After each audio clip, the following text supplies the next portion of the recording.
at that time. I didn't even know anything about Hiram Smith. I didn't know any church history. I knew the church was true, and I knew the Book of Mormon was true. And what happened to my family was totally a blank, nothing. I knew nothing. And except that they didn't come west. And that Emma was considered a wicked, wicked woman by many members of the church. Joseph Fielding Smith was the son of Joseph F. Smith, who was the son of Hiram. Hiram's wife, Mary, brought all of Hiram's children that were living to Utah in the first company that made it. And he is personally acquainted with my great-grandfather, Alexander. He's acquainted with those sons of the prophet. He's not well acquainted with them because they have bad attitudes toward each other by that time. But I'm not necessarily going to go into all of that in this particular thing. But they knew each other. Well, they came to Salt Lake City. Yeah. He was a young boy. He was asked to show him around. But not, I haven't got that all nailed down in my head. I have it written, but I don't remember it all. But anyway, what happened there in Montana, while I was still very new in the church and just barely acquainted with the fact that I'm a direct descendant of Joseph Smith and that everybody I meet thinks it's awesome. I'm also sitting in Sunday school classes and sometimes other situations where people's attitude toward Emma was that she was really a wicked woman. And I didn't know why. It was something I preferred really not to ask about. I can't explain it. When you don't know something and everybody else knows it, and their attitude is that it's not a good thing, you're certainly not going to sit down and say, please tell me all about this. You're just want to separate yourself from the situation. And so this was when I first learned how bad the attitude was toward Emma. We had gone over to Browning, Montana, to a dedication for their church, for their new chapel. And that's on the Blackfoot Reservation. Browning is headquarters for the Blackfoot. And this brand new big, huge church is being dedicated by a general authority, Elder Sawney, Alma Sawney. Afterwards they did a tour, and in this tour I walk into the Relief Society room, and here on the wall is a picture of Emma. And I looked at that picture. First time it ever even occurred to me to wonder if there was a great-great-grandmother. And there she was, a picture of her on the wall. And I was just enthralled. So while I'm looking at that, some people came up behind me, and I heard a woman's voice say, my husband said they should take that woman's picture off the wall of the church. I didn't turn around. I have no clue who she was. But her hateful tone of voice pierced me, and it hurt. And I still feel that pain that I felt. And knowing nothing about this woman, never having had her discussed to me, never heard anything about it. And so I just never, after that, I knew it was a great thing to be a descendant of Joseph, but don't ever tell anybody you're related to Emma. That was my experience. And so the years flew, and I was just being a mother. I had a stepson when I got married, and I have 8 children, and they just came every 2 years for a while. And so I was busy being a mother. I was busy being active Relief Society woman. I was active being everything. But when we moved from Conrad to Billings, then I was contacted by Gary Holt, yes. Okay. He went to school here, and he knew Ivor. Of course, this is way before I ever heard of Ivor. So, but he was sent up there to Billings to talk to me, and I confided to him that I had just met Joseph Fielding Smith, and he scared me, but he said, "Oh, he's wonderful, and you won't have to worry about him." I'm trying to think about the timing on this. It's later. It's before I actually met him, but I said I was going to Salt Lake for conference, and he said, "Maybe you'll get to meet Joseph Fielding Smith," and I go, "Oh, he's so strict. I don't think I want to." And he told me that he's wonderful.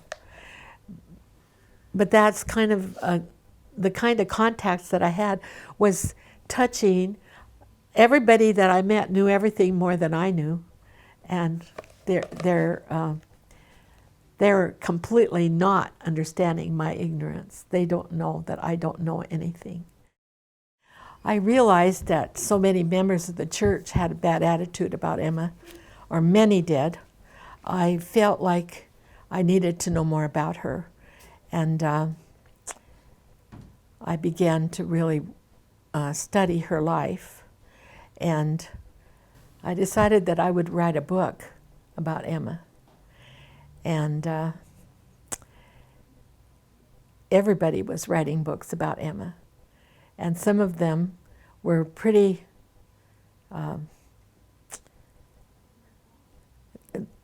they kind of made her look kind of bad.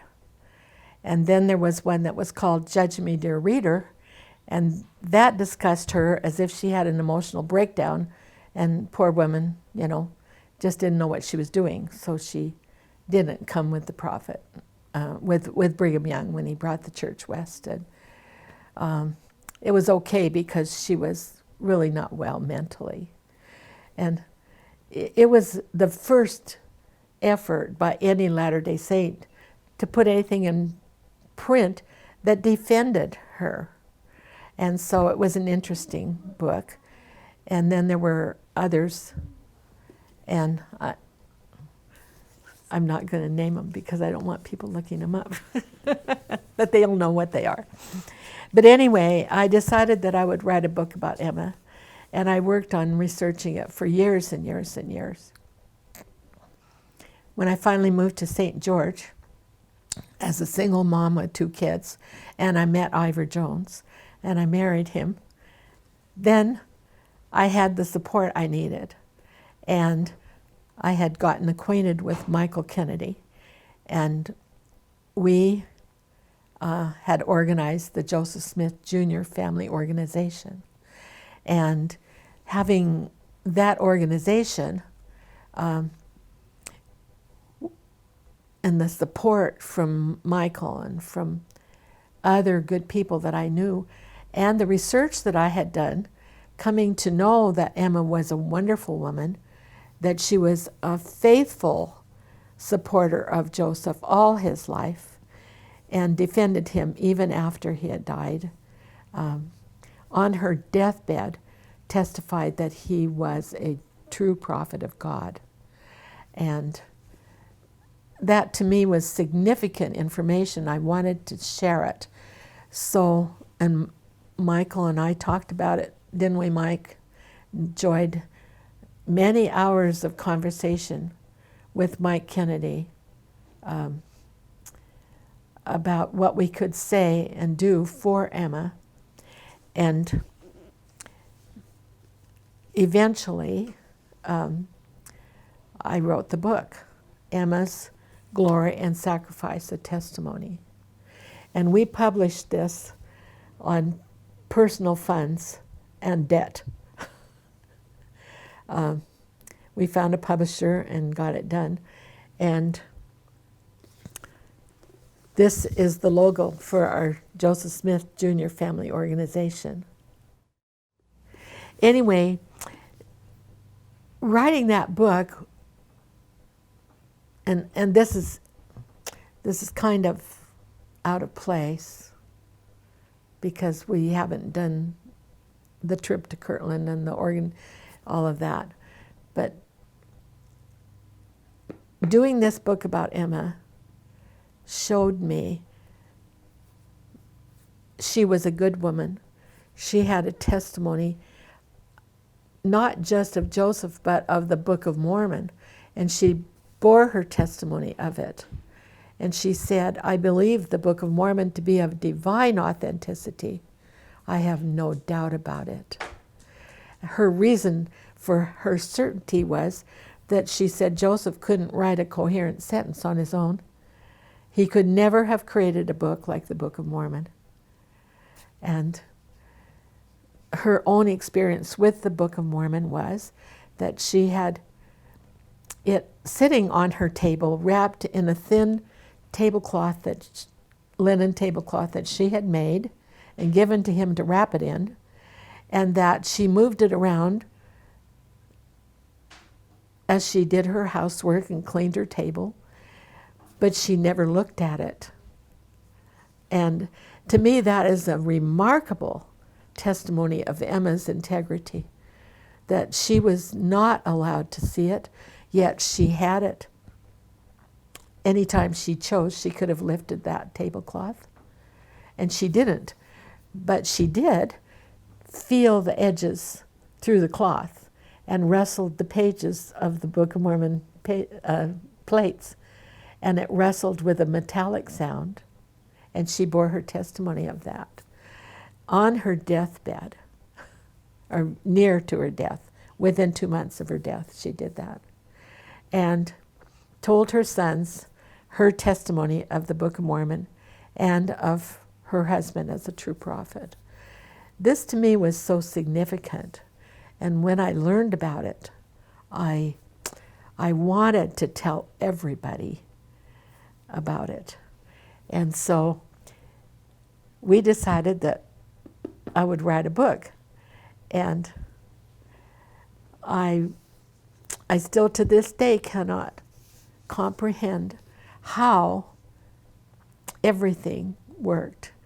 I was working at the Institute as a secretary or the librarian at the St. George Institute. And Ivor knew, we had just got married, and Ivor knew that I needed to work because we didn't have very much money, but he knew I needed to write this book. And so he said, just quit your job, write your book. And we did. And we weren't in this house at that time. It was a little house that could have fit in the kitchen and dining room of this house. All 2 bedrooms and living room and kitchen. And I would work on this. Every single flat surface of my house was covered with little piles of papers with significant information on them. One day, Ivor came in, and he looked at this, and he said, "Lo, there is matter here. Let us go down and organize it." So writing this book was an awesome experience, and I was working on it, and I happened to be down at the bookstore, Preston's bookstore, here in St. George, and talking about doing this, and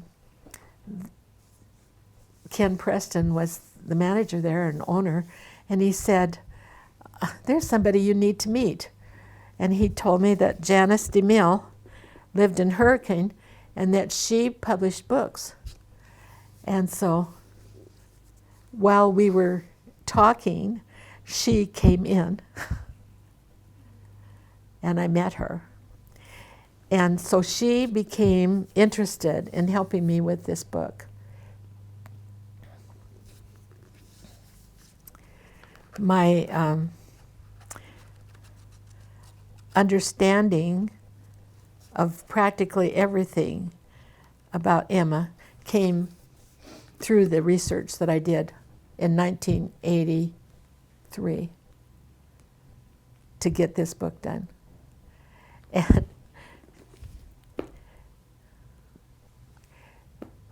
I learned to love her and to understand her and to know her. And while I was doing this book, we just put everything we had into it. I mean, our heart and soul, and every word I could find that had any bearing. So it was growing and growing and growing. And then we found out that to publish it would be very expensive, and we didn't have any money. And so Janice said, you'll have to take something out of it. So I took a lot of things out of it. And then the next Monday when I went out to work with her to set up this, to perfect the publication, she said, it's wrong. She said, the Spirit has haunted me all weekend. And my husband, Van, he said, you've got to do the whole thing. And so she said, so go and put everything back in that you took out and anything else you feel you want to. So I sat down in a little room off of her hall with all the reference books on a card table and the manuscript that we had written. My mother was there, and she was proofreading the manuscript as much as we had in the other room. And so when I sat down, I prayed about it, and I began from page 1 of the manuscript. And all of a sudden, I became aware that the room was filled with people. And I was very much aware that they were there for me. And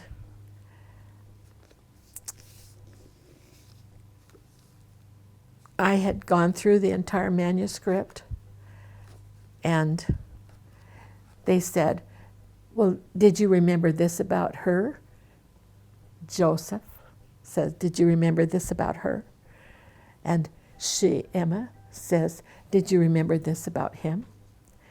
And the other people that were there, I don't know necessarily who they were, but they were all involved. And Emma and Joseph were there, and they were each sharing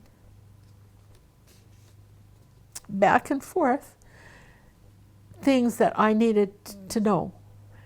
And then I would say, I don't have that. And they would say, it's on this page in this book. I would go look for that book, and I would look at that page, and sure enough, it was there. And so I was able to put in many things that I could document. This is so laden with documents, it's almost documents. And the reason of that is that my Catholic cousin asked many questions, and my mother said every time that she would come to something, she'd say, Ruthie wants to know where you got this. And so I documented many things in here. Most people wouldn't document that heavily, but I've learned that your footnotes are your most important addition to your actual text. And when I was through with this encounter, it was, she had poked water into me and little nibbles of bites and food all through the afternoon. And I just stayed there, and I just enjoyed this presence. And when I was done, it was like, whew, it was gone. And I had had this encounter all this whole afternoon, and she had been guarding the door and the telephone that nothing disturbed, because she felt the spirit was in her house, and she knew something was happening in there. And when I came out of that room, my mother turned to me and she said, "You would not believe the experience I've been having." And so she was proofreading the text, and she was having spiritual input as she was going through it. So it was a very amazing experience doing this. So then, after we'd made it bigger again, she figured out that she could print it if she made a different font in the print, so that it used less pages. And anyway, we had a typesetter here in town that actually got a typesetting machine to do this on. And he was such a nice old man. He was old. In fact, he's gone.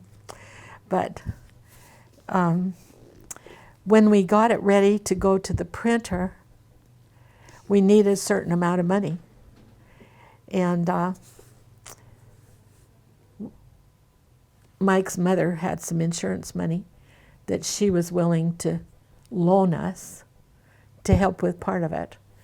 And so, but on the day that it was to go to the printer, we had to have $20,000. And that was before we talked to your mother.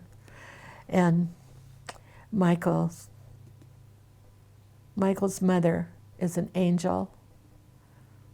She is. My book, she's a true angel. But anyway,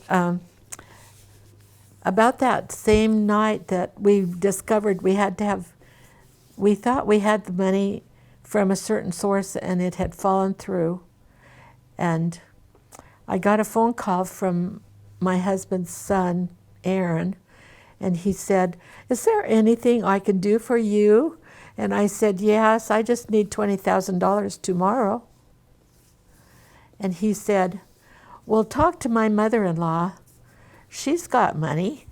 And, you know, just ask her."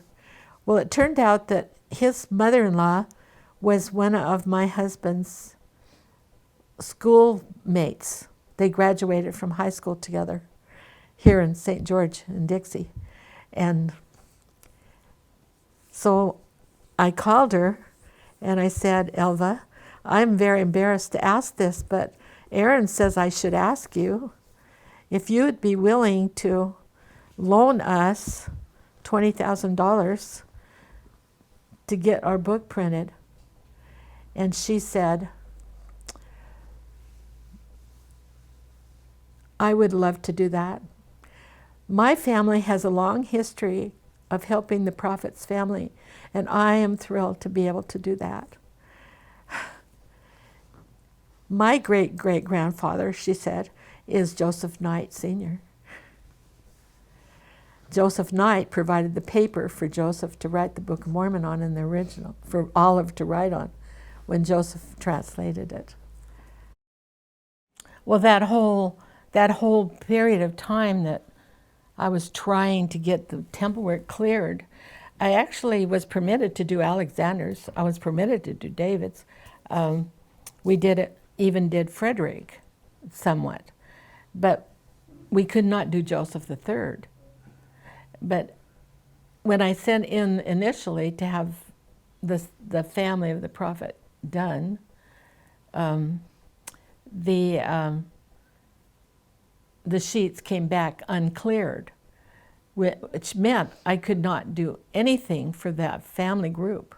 Yeah. Or individuals in it. But eventually they granted. We don't need to mention just the fact that you got it. That's all that needs to be said. Eventually they granted me permission to do Alexander, and that's when I went to Canada to do that. And I had a marvelous experience in Canada where I received a witness that they had accepted the work. And then I had continual dreams and urgent impressions from the Spirit that Emma wanted her family sealed to her, and that it needed to be done, and I was the one who could do it. There wasn't anybody else. When I submitted the sheets, it would come back uncleared, uncleared, uncleared. And I finally went, well, after I met Buddy took me to see President Lee. And President Lee was president of the 12, and it was in June of 1972.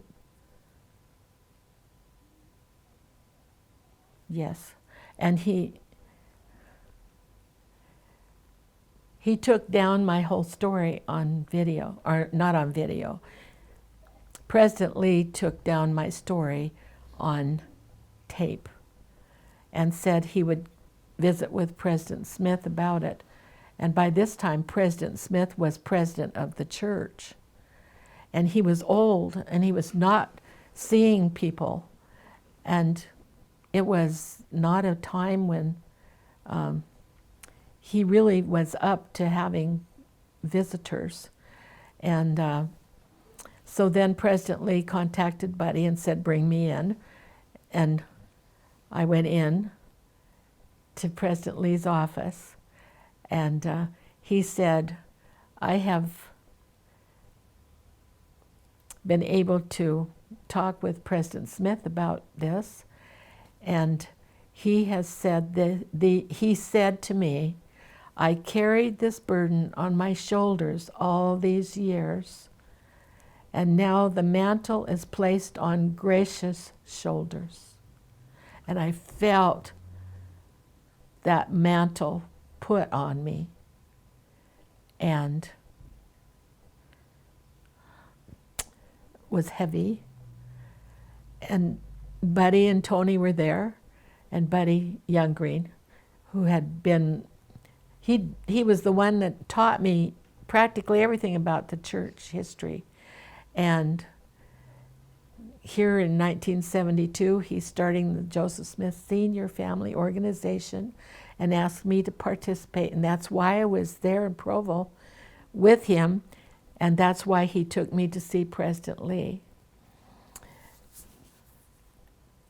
I need to back up just a little bit, because I had had dreams of these 3 women who came to me and begged me to do something for their husband. And I didn't know who they were at all.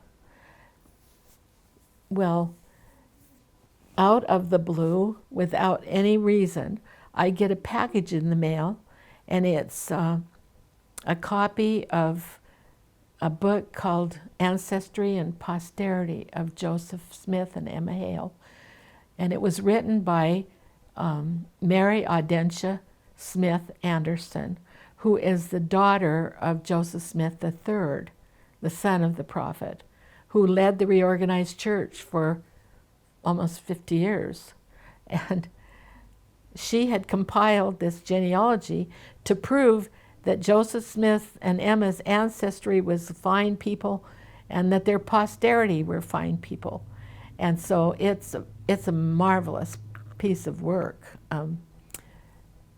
Actually, genealogy,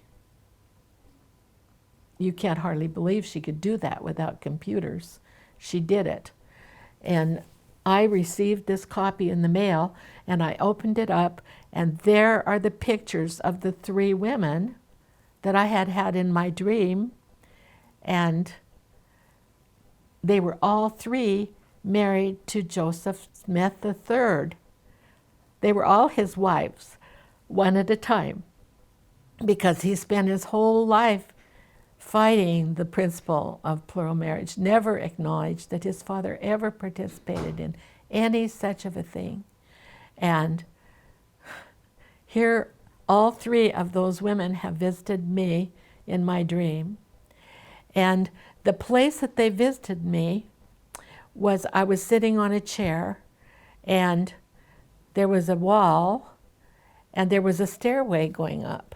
And I described this location in this dream to Buddy, and Buddy took me to the building where that location is.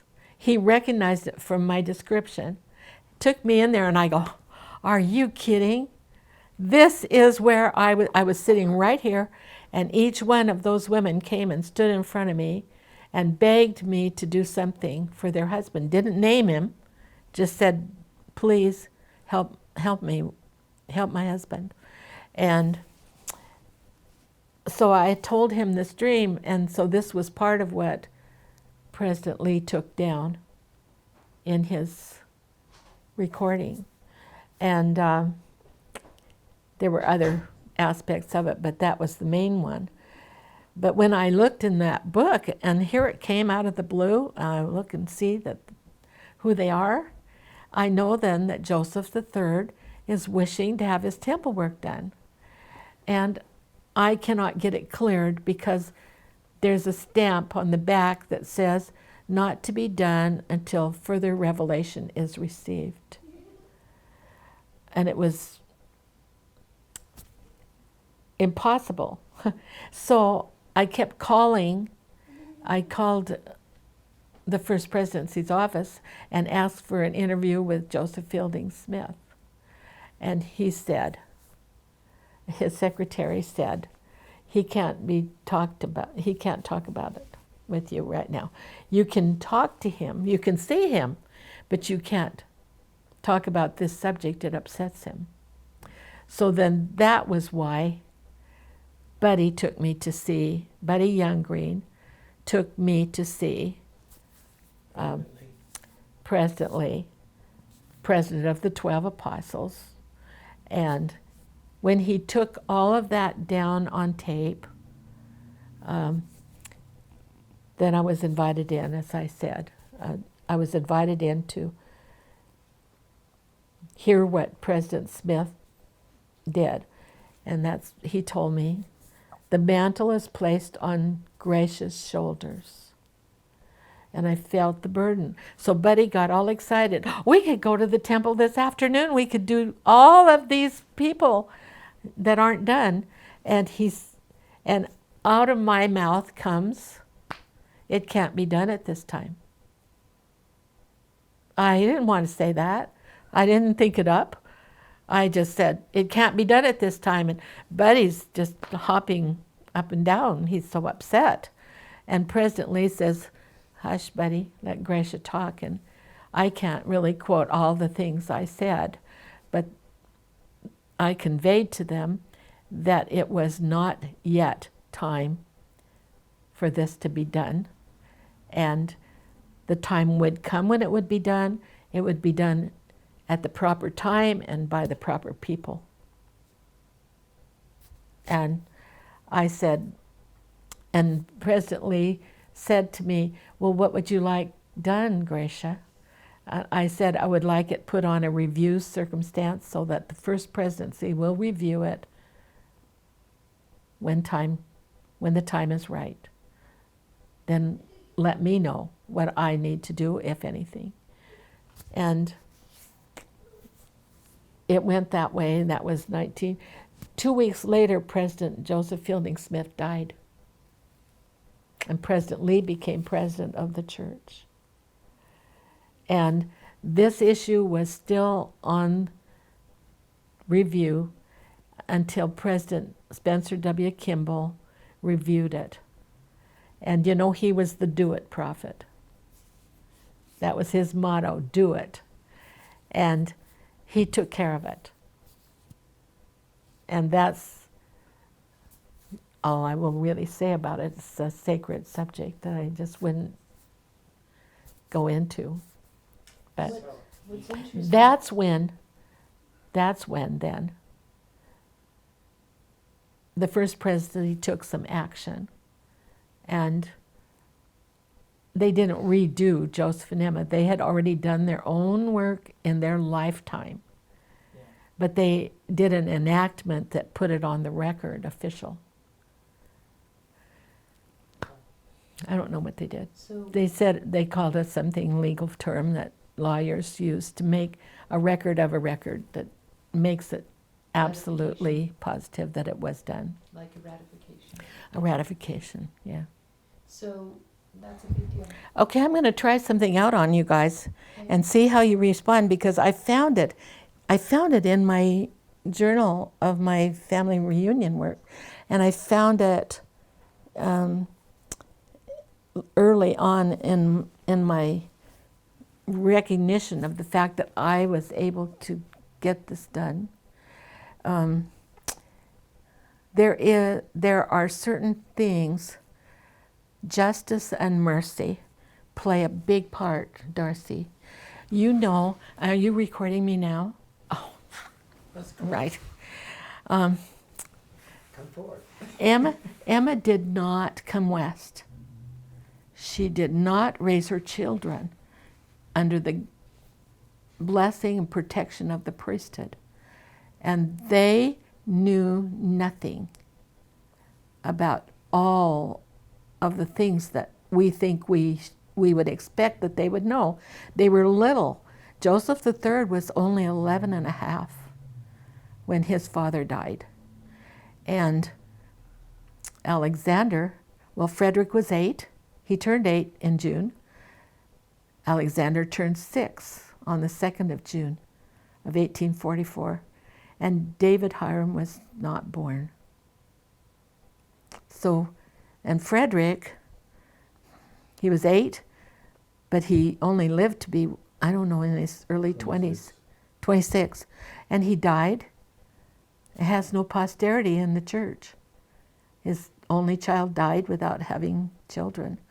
So, you know, you're looking at a family who didn't really choose not to stay with the church.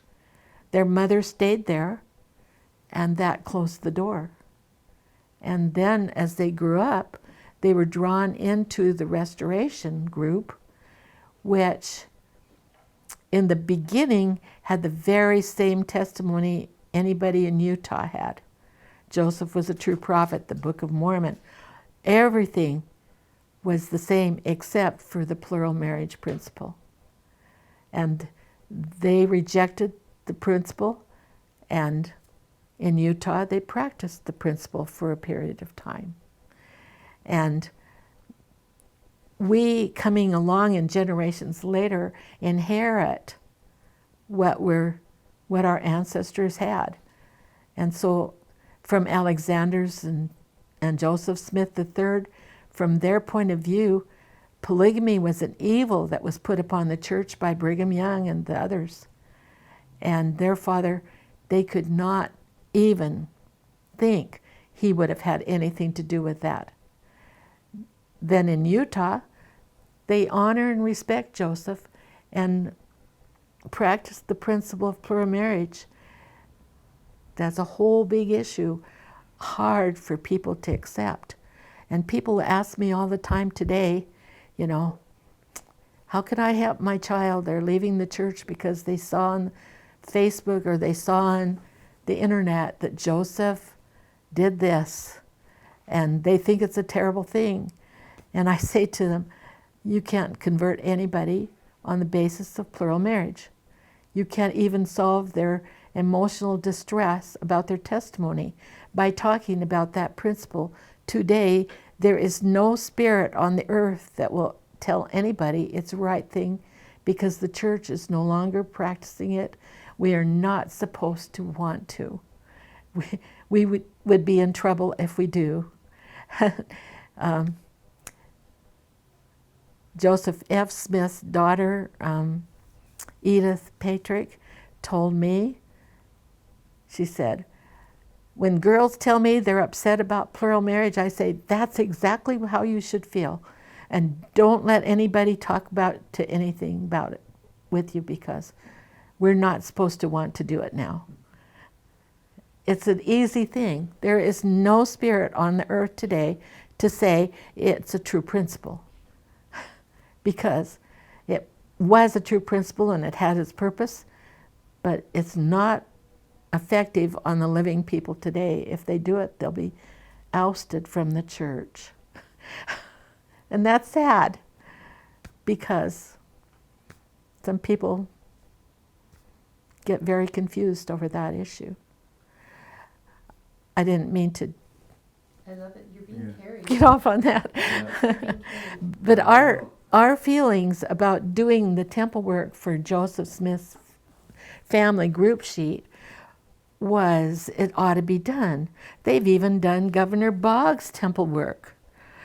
And why won't they let me do Emma and Joseph's temple work? Because I didn't know that for sure they'd ever been done. And no one could come up with an absolute date on any of it at that point. They could come up with the date of when they were sealed? Yeah. I thought it was May 28th. Well, we know that Oh, now, we know that now. but we didn't know it then. Okay. We just hoped, you know, we didn't know. Yeah. And there was not an official record available. There are records. They were just not available. Okay, occasionally I got some clearances and was able to do my great-grandfathers and grandmothers and their family. We did David Hiram in Canada. We did, and his wife. We did a few others, but Joseph III was held up. Well, the thing about it is that his temple work was completed by the first presidency. So what year? And that was who it was appropriate that it be done by. It was under President Kimball. And President Kimball they had a letter ready to send to me to tell me all about it. But President Kimball didn't want me to get that in the mail. He wanted to give it to me in person. So out of the blue, somebody gives me a ride to Salt Lake, and I end up walking into the church office building to go visit our friends that are secretary, Michael Watson, and President Haycock walks out into the foyer where I'm sitting, and he sees me there.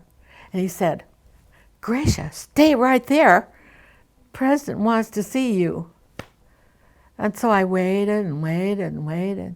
Finally, he came and got me, and ushered me in. President Kimball sat down with his knees right against mine, like this. And in that husky voice of his, he said, "How's everything in Whitefish, Montana?" I said, "Fine."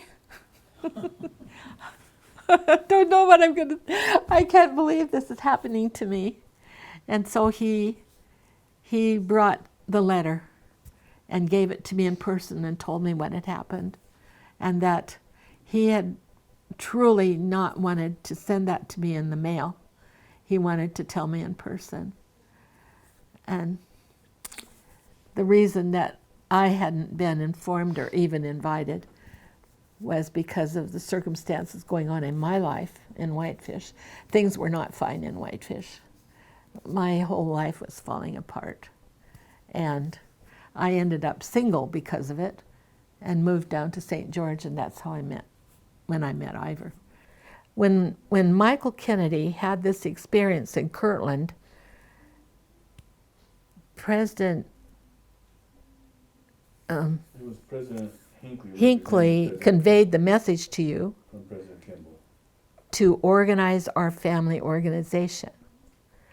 And he had this enormous spiritual experience there, which we're not aware of. He's just going through unbelievable.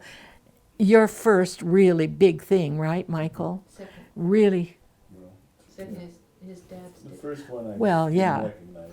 I'm talking about the family organization thing.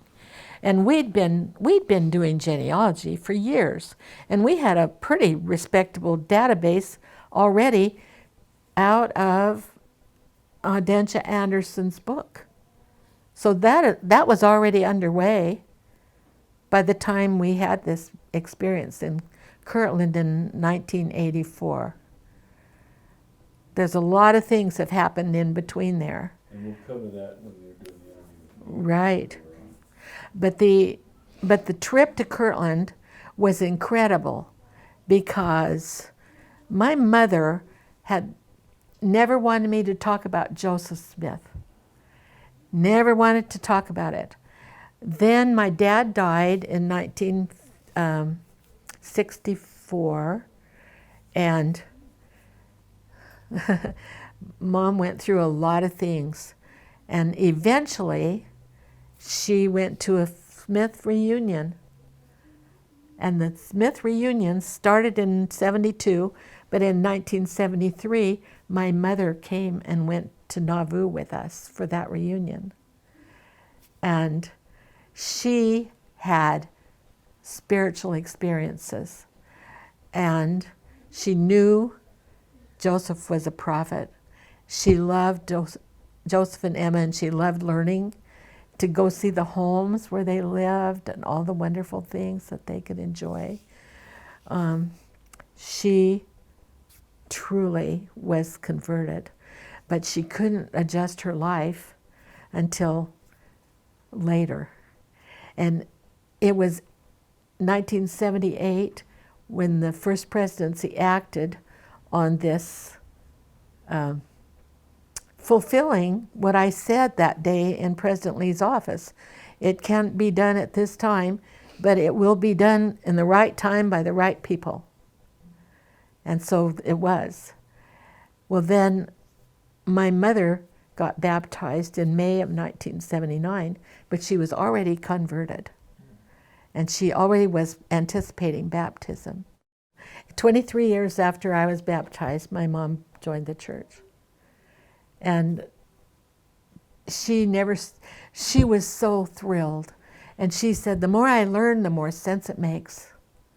And she wrote a lot of things about it. Anyway, her testimony was very strong. And in 1979, in January, in 1978, a year before her baptism. This is something that I came to understand never by any source of proof, but a feeling that I have. And that is, Emma did not deliberately sin by not bringing her children west. She transgressed by not bringing her children west, because she did not come with the church. She raised her children there, and she kept her lips sealed for the most part until practically before she died. She said what she told him about the Book of Mormon, and she also said that there was never any plural marriage. She said there was no polygamy. And that's a whole issue, because there was plural marriage, but there was not polygamy. And for those who get on that polygamy, plural marriage issue, they need to be aware of the fact that when they call it wives, it's an after the fact label. In Nauvoo, there was no discussion of that kind. And there was no public announcement of it. You cannot find one place where Joseph ever speaks publicly in favor of polygamy. In fact, he actually published an anti-polygamy statement, which his sons used greatly when they were in Utah, to show that their father wasn't guilty of anything like that. It's just such a murky subject that people get wound up in it and they lose their testimonies and leave the church over it. And it is so sad, because they're throwing away everything that really matters about Joseph Smith's teachings about family and what it means to belong in the eternal covenant family. And that's what he was trying to introduce in his own imperfect way, and he never said he was perfect. Joseph never claimed that he was without mistakes. But he said in one of his final talks, he said, there's nothing wrong with the revelations. So when we go into it, we need to understand that it was a difficult time. But what I want to share with you about this is that Emma did not leave Nauvoo. If she had have left Nauvoo and brought her family west, yes, they may have grown up in the church and they may have actually been active in it for generations here and there.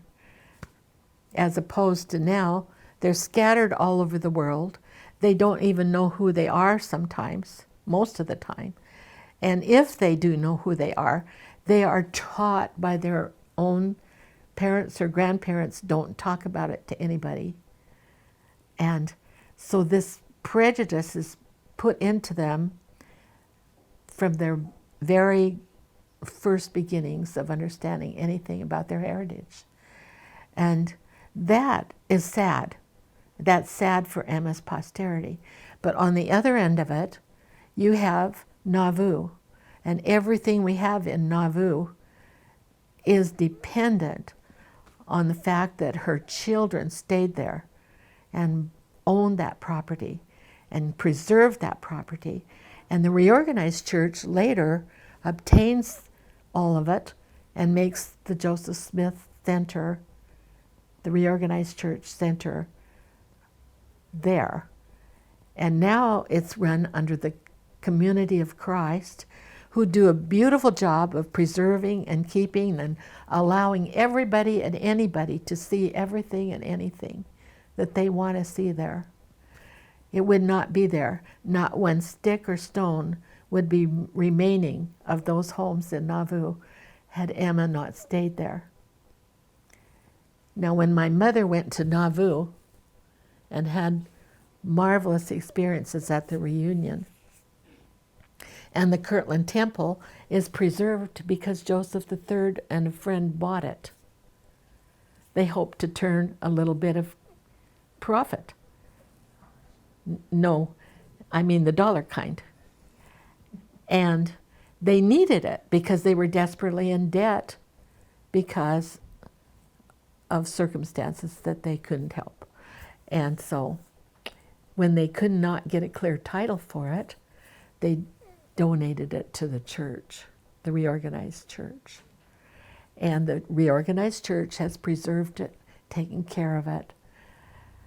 If people haven't been to Kirtland and seen the beauty of what's there right now, they're really missing out, because they have done a beautiful job and they show it in the very best way, the best they know how. And no, they don't understand what a temple was really for, but they do know it was sacred and that it was for worship and for education. And here might be a good time for you to know that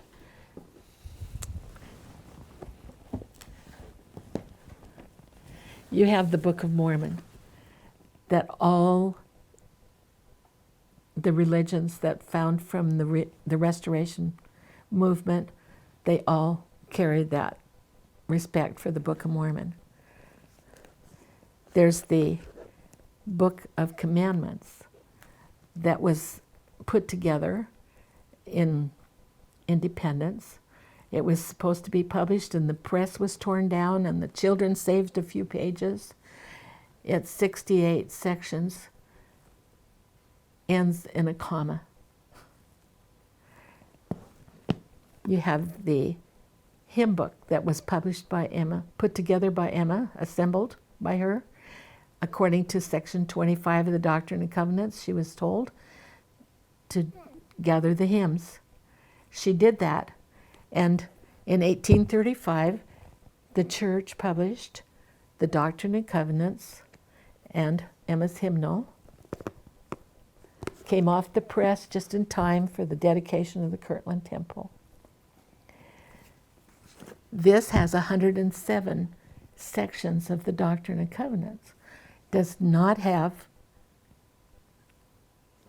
consecutive with what we consider 107, but it has that many sections in it, and it carries the lectures on faith that was used for the School of the Prophets, and that's in here. Important to understand that the reorganized church and the temple lot, which only uses the book of commandments, no further revelations are accepted by the temple lot Church of Christ except what's in this little book. The reorganized church never accepted anything beyond 1835 that came through Joseph, except one to do with calling people and one to do with tithing. And I love this. Hand me this, Darcy. When you think about what the Church of Jesus Christ of Latter-day Saints holds, the four standard works, the Book of Mormon, the Holy Bible, the Doctrine and Covenants, and the Pearl of Great Price, Joseph Smith's story, and in the footnotes, many, many parts of Joseph Smith's translation of the Bible, which restores lost doctrines, lost principles, lost information about Jesus Christ, and the knowledge that the ancient fathers from Adam on down all knew that Jesus Christ and who he was and that he would come. And they anticipated it with what? The sacrifices that they did in ancient Israel. Everything that was done in sacrificial semblance was done to anticipate the coming of the Messiah. And Jesus Christ is that person. Here's what Joseph envisioned when he did the translation of the Bible. He envisioned that it would be one in our hand when it was published correctly. And there it is. So, 9 years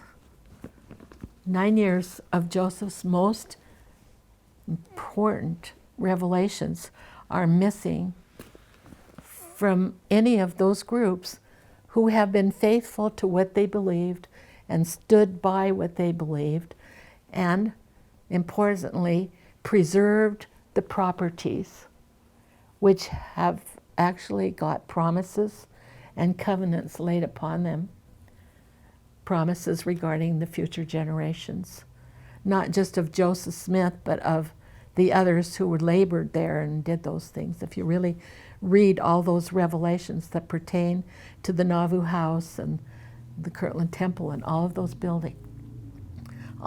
buildings, they're sacred to the Restoration people, but they're vital to fulfilling the promises that was made by the Lord in regard to them. Now we have the words through Joseph Smith, more information about Jesus Christ and who he really is comes to us than if you combined everything that is in the New Testament, the Old Testament, and any other source regarding the Lord Jesus Christ than has ever been assembled. It came through the prophet Joseph. Isn't that remarkable? I feel so overwhelmed when I think that I'm related to him. I'm of his blood and of his, I would hope to say I'm of his heart. I believe the gospel of Jesus Christ was restored to the earth for the blessing of all mankind, not just Mormons, not just anybody in particular, singular. It's everybody is blessed because we are able to know Jesus Christ, not just as our Savior, but as our brother and as our eternal friend, which he loved to call people friends. He called Joseph and his friends friends, and he wants to call us friends. I love him. I love the prophet for his ability to care about people. He cared about everybody, from the littlest child to the oldest person. And he made many remarkable efforts to help everybody. He died in Carthage. As we learn more about that martyrdom, we understand. He and Hiram both knew when they went to Carthage, they were going to die. They knew it before they went. They hoped not. They went through efforts to not have that happen, but they knew it in their hearts that they were actually going like lambs to the slaughter, which they did. But that's not the end of the story, because the promises that were laid down through the priesthood to the church, through the general authorities, through the valiant 9 apostles who carried that first initial shock of the martyrdom, who came west and held the church together and furthered the work the best they could. They never